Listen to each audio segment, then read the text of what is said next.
Welcome back, YouTubers, to our 15th Q&A with us, the British Fist. And as you can tell, we're not wearing the same clothes, and we haven't done this right after Q&A 14. Make sure you guys subscribe up above, of course, like this video, comments down below, and also keep giving us your questions in through inbox, Facebook, and commenting down below if you will. And please, keep your questions coming, keep them coming, keep them coming. Okay then, I am Mr. Parkin, but that's not what you guys have come here for.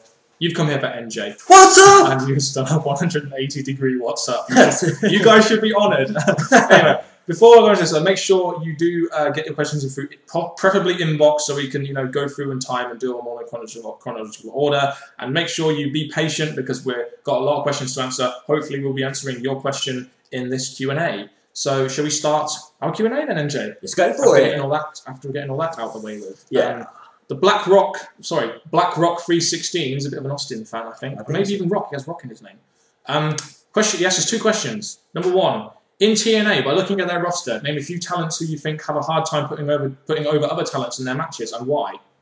Rob Van Dam. Yeah, I knew you'd say that, because I was going to say exactly the same thing, and Hulk Hogan. Ah, nice one. You just did my Guess a Superstar for me this week. Right, so yeah, we know he has a bit of a big time, putting over guys. Like we saw in his match against Crimson, it had to end in a disqualification. He couldn't put Crimson over because he thought he was too green in the ring. Hogan is just a main event spotlight hogger anyway. Rob Van Dam's had his moments now. He should be putting people over, but he seems to not be doing that. So poor him. And Hogan, we see him in WWE and TNA. He just doesn't seem to want to be out the spotlight. So nope, he thinks he's the biggest draw. Just like Jeff Jarrett. But Jeff Jarrett is another guy who doesn't like putting guys over. No. Fucking hell, I forgot about that. Jeff fucking Jarrett does not like putting younger guys over. It's just a fact. He wants to stay in the spotlight for as long as he can, even though he's one of the most irrelevant TNA guys on their roster. Definitely. Next fucking question. Yeah. Going back to the 3-3-11 promo with Sting until now, what would you say about his run in TNA? Was it worth him to come back? Did he have a successful run so far, or has he really not brought anything to the table for TNA? Your thoughts on this? Dark Sting, before in the past, he was a great character. I just he was someone that you would expect a lot of things from, because he was a draw on that. Now he's come to this jokerish, entertaining guy. I think, yes, he's still a spotlight in TNA, but I just don't think... I don't know, it's hard to say. He seems to still be a draw, but I just don't like him. No. Yeah, I mean, when he initially came in, I think he was one of those guys TNA might have needed, even though, to be honest, he is quite old, and they really did need to start focusing on their young guys. His run hasn't been bad. I mean, he's been the TNA World Heavyweight Champion twice, and he had it for about 3 months, so his run hasn't been bad. It's just that, was there no one else they could have given the title to, Mr. Anderson, or, someone like an AJ Styles? Was there no one you could have given the title to other than Sting? Was he really... The great thing about this is he didn't really improve ratings that much. The ratings didn't go up because of Sting. I don't know. Maybe they don't really need him. The fact that Anderson lost it to Sting, I just thought that really sucked. So, to be honest, yes, he's still a draw for TNA, but no. Yeah. Next question then? Yeah. The next question is from a person whose name I cannot pronounce, but I will try. It's Angst Neuros. I think I got that right. Angst in there. Asked us 3 questions. Why do you think fans cheer A-Ryder so much? Zack Ryder probably would have as much crowd cheers. Please compare their wrestling skills. I think they're the same. Wrestling skills? That's wrestling skills. I think Zack Ryder, just because of the fact he's been in WWE for a lot longer, would be better. I think A-Ryder's a bit greener. But A-Ryder's just more attractive as a draw into the crowd and to the future. He's been brought into the WWE brilliantly with the whole Miz thing. So he's had a big bring into WWE in a brilliant way. So I think that's why people are starting to like him in that. Yeah. Zack Ryder, I think he was more likeable when he was in the tag team. But still, in wrestling skills, wrestling-wise, like you said, yeah, I think sadly Zack Ryder's there. Alex Riley has more room for improvement. He can improve to be way better than Zack Ryder, in my opinion. And at least Alex Riley doesn't have to go on YouTube to try and get himself over to give himself some kind of push. Oh, he's on YouTube, is he? No, I mean, I was talking about... Yeah, Zack Ryder on YouTube. Oh, yeah, Long Island IC or something. I don't know. I don't really watch his YouTube channel because we don't fucking like him here at the British Fist. He can go fuck you, in my opinion. I just hate the fuck out of him. Second question he asked us. Do you think that The Undertaker should do 20 and 0 at all costs? Okay. He said about this whole, the only way he's going to finish the WWE is if he loses at WrestleMania. I'm kind of thinking, for it to actually come true, he should maybe lose his last one unless they have his last WrestleMania in a Buried Alive match. It just fades up that way. That's what I think. I do think it just depends whether WWE have someone who they feel they can use this streak on that's definitely going to be a big talent in the future. I mean, let's say WWE have a talent that they know is going to be their next big thing. Like, let's say they had a Brock Lesnar or something. Then they would use that streak to put him over as this real main event guy. But if they don't have that, I mean, let's face it, Cena is against Rock. If they don't really have that at the moment, so in all that matter of fact, they might as well end it at 20-0 and just give him that career and then give him that main event, the last main event, and the Hall of Fame spot. As far as I'm concerned, I just think that it would be a big thing for Taker to at 20-0, but I think if they're going to go down, he should lose. But we all have different opinions, I guess. We do. The third question was, do you think CM Punk should steal Cena's match at WrestleMania 28 against The Rock to become the all-time best? Not when you have a match which is as big a draw as The Rock and Cena, and you've already had CM Punk Cena twice now. Yeah, and I've said that it's going to be the PG versus the Attitude Era, so I think they should keep that.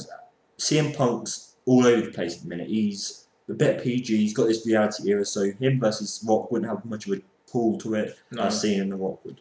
I still think that Punk, he will be involved with a feud with Triple H, I guess, by then. It looks like they're going to go down that route. No, Kevin Nash or Triple H. So, to be honest, if you have Cena versus Rock, Punk versus Triple H, and then 2 title matches, you've got the potential there for a very good main event card, haven't you? Sounds it. You've got 2, if they don't, especially, I just hope they don't put the title on Cena. Because that match is a draw. It doesn't need to be for the title. It's got everything there already. It doesn't need a championship to make it any bigger, does it? Definitely not. Just don't give it back to Cena, because obviously they're working on other wrestlers at the minute, so just keep working on them. Yeah. Next set of questions from Kazarian10. Out of Justin Gabriel and Heath Slater, which one do you think will offer more to WWE, and do you think they'll be on Superstars all the time? Heath Slater. Blatantly better. No, come on now. The one-man rock band, baby! No one joins in. No, so it's Justin Gabriel all the way, just because in Nexus and Core, you saw something in him, and I think now he's left that, he's going to keep, hopefully, they're going to keep working on him. And Justin Gabriel, in my opinion, just has more of a draw to like women fans and child fans, which is kind of what you kind of need in this era to be a baby face. And there's so much more they can do with Justin Gabriel's, like, because he's got that 450 splash, which is very open with the crowd. You can do so much more with him in the mid card, possibly even an upper mid card in the future. And you've got this whole thing with him about being South African, so he's an international superstar in that sense. Whereas Heath Slater, to me, is just a jobber. I don't really see him going anywhere. You didn't get a positive vibe from him during Nexus, during Core. So I think with him not getting any reaction, I think his best job is the jobber, why Justin Gabriel's could be lifted up in the WWE. Yeah, definitely. Chances of a Punk versus Stone Cold match at WrestleMania 28 is the next question. Kazarian asks us. There's been rumours that they're going to maybe have that in possible future, but at WrestleMania 28, I think they've got a whole idea for Punk to go, like we said, with Triple H or Nash, going down to WrestleMania. I mean, at the moment, we don't really associate WWE with long-term planning, especially on shows like SmackDown, where the writing seems very short-term. But it does. I think Punk versus Stone Cold was something that they would probably like to have. But now with the plans they have, it seems like they're going to go down the whole CM Punk Triple H route. So I don't see this match happening, even though a lot of people would see this as a dream match. And Stone Cold to come back to the ring once, but to put over someone for once in his fucking career, and that being CM Punk would be a great thing. It's just not really possible at the moment. No, and I'm thinking Stone Cold's at a time when I don't think he needs to come back to the WWE. No. He's had his time in WWE. He's had his moments. So I think, to be honest, keep CM Punk with putting other wrestlers. Yeah, get him involved with someone who's with the company prominently, like Triple H or Nash. That's what we're going to have, hopefully. Third question was, do you think Chris Jericho has another run with the WWE in him, or do you think he's done with the business? Okay, that's another thing. There's been so many talks, so many news that Chris Jericho has had thoughts of coming back to the WWE, and I think the WWE need him. They do need a guy like Jericho, because you look at guys like him, and you think you've got guys like Justin Gabriel, Alberto Del Rio. There's not really many people in the WWE at the moment that can do a job of putting them over. I mean, guys like Cena and Orton. Cena's a little bit better, but guys like that are the only 2 real top quality guys you have in WWE in terms of draw, and they can't really put guys over. So you need a guy like Jericho who's going to be able to put guys over. So, in my opinion, WWE do really need him, and he does have another run left in my opinion, if he does do what he set out to do, and that is change his character. But at the same time, he's got other things going on. He says that he doesn't really want to return because of the schedule, so it's a bit of a mixed bag, really. We don't really know, do we? That's true, but in a fan's point of view, having him back would improve the ratings on what show he comes on. Yes. It would make more interesting matches, have another title run or something going on with him. So I think, in a fan point of view, yeah, I think he should have one more run in him. Yeah, I hope so too, because you've got to love a Chris Jericho run. That would be third run in WWE, wouldn't it? Something like that. About that, yeah. Yeah. The next set of questions are from Sheldon Fernandez, a very regular question asker on the British Fist Q&A, but keep sending them in, of course. The first question he asked us was, so let's say all the current WWE title holders are fired. Who would you give the titles to? Well, let's start with the WWE Championship. We've got Alberto Del Rio. At the time we recorded this, Alberto Del Rio is the champ. Who would we give the championship to? CM Punk? They fire Alberto Del Rio, which would be a bad move, but if they did, then it would be give it back to CM Punk. Yeah, but it's only hypothetical, so there's no real sad. I mean, you know. What about the US title? Ziggler, no champion? Who would you give the US title to? I think, just because obviously he's been getting a gradual push in the W in a lift, it'll be A-Ride. Yeah, A-Ride would be my preferred choice, but I do think a guy like John Morrison or R-Truth could maybe use that belt, maybe. Just a 4. Like I said about those two, they're going to probably come up to be high mid-card, so I think give it to someone that is quite low at the minute, which seems to be A-Ride. Yeah, what about whatever championship? If Randy Orton was fired, this would be a good one. Wade Barrett? Wade Barrett keeps falling from possible main events down to nothing, so I think Wade Barrett would definitely be good. Yeah, what about IC Championship? We have Cody Rhodes at the moment. Any potential IC Championship contenders? There would be, again, we've spoken about him in past questions and past Q&As, Justin Gabriel. Justin Gabriel would be very good to hold that belt. It would be a good start for him. There are other guys on the roster like Daniel Bryan who could probably use a belt like that. I don't know, but keep Cody Rhodes. That's all I can say. Cody Rhodes is the right guy for that championship, I think. Ted DiBiase? Maybe. I don't fear that at the minute, but if they lift him, maybe. Now we've got the tag titles. There's not really anyone there, so can't really say much there. Usos, and the Divas. Well, that's obvious. That's Beth Phoenix. All the way. Definitely all the way. That was an obvious one. Second question, will Triple H and CM Punk feud? Seems like they're going down that way. We know Kevin Nash has very close ties with Triple H, so it seems that that'll eventually lead on to Triple H, I feel, in some kind of way, I feel. That's the way I see it. At the moment, we have CM Punk who's getting back into the main event, back in the title picture. Yeah. So I think for Triple H, who's done it all in the WWE, to go against CM Punk and put him over, put CM Punk back to where he should be and keep him there, I think it'd be a great thing to happen. They will definitely feud. It might even go to WrestleMania for all we know. That'd be a perfect moment. It'd be a great feud to have end of WrestleMania, wouldn't it? With all that build and stuff behind it. I agree. It would be a great WrestleMania match. It's the kind of feud that WrestleMania could use, in my opinion. If WWE signed someone like AJ Styles and Christopher Daniels, or both, who would you guys have him feud with? They're both kind of face. I think AJ Styles is a face, Daniels is a heel. Well, other than having them feud against each other, AJ Styles. Think of someone AJ Styles. AJ Styles. Gosh, the way he performs in the ring. Yeah, it would be someone like a Ziggler or Drew McIntyre. Yeah, give them back involvement. So yeah, that'd be quite interesting for them to see. Daniels as a heel. Evan Bourne, I think he could go against Evan Bourne, someone like that, a face, like, you know, a sort of. He could work well with a smaller guy like Evan Bourne, I feel. Rey Mysterio. Rey Mysterio would be interesting as well. Rey Mysterio is good at having matches against certain wrestlers, so I think them two, yeah, they're funny.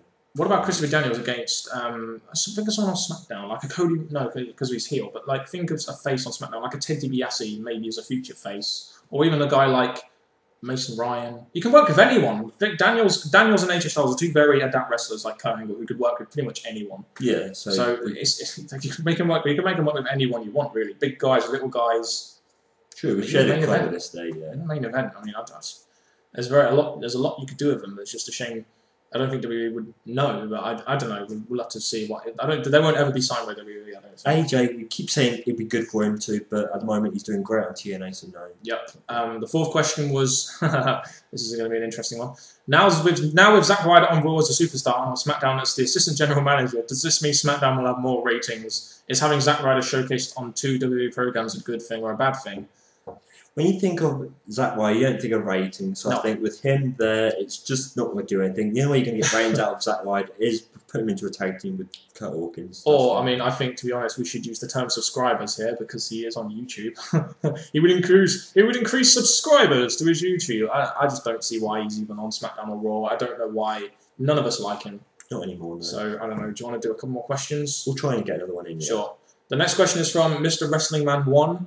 So, do you think the Hall of Fame induct people that shouldn't really be in there? I reckon they should only induct true legends. I totally agree. The Hall of Fame is something which should be really, really valued by WWE in terms of their past stars. And having guys like Drew Carey in there, just fucking ridiculous. Because we have Hall of Fame, which is right before WrestleMania. Yeah. So it's meant to be a big, huge thing in the WWE. So I'm thinking it needs importance. And when you put someone like Drew Carey in, that's not important. No. That's not going to make fans go, yeah, he deserves to be there. Especially just to promote a fucking TV show.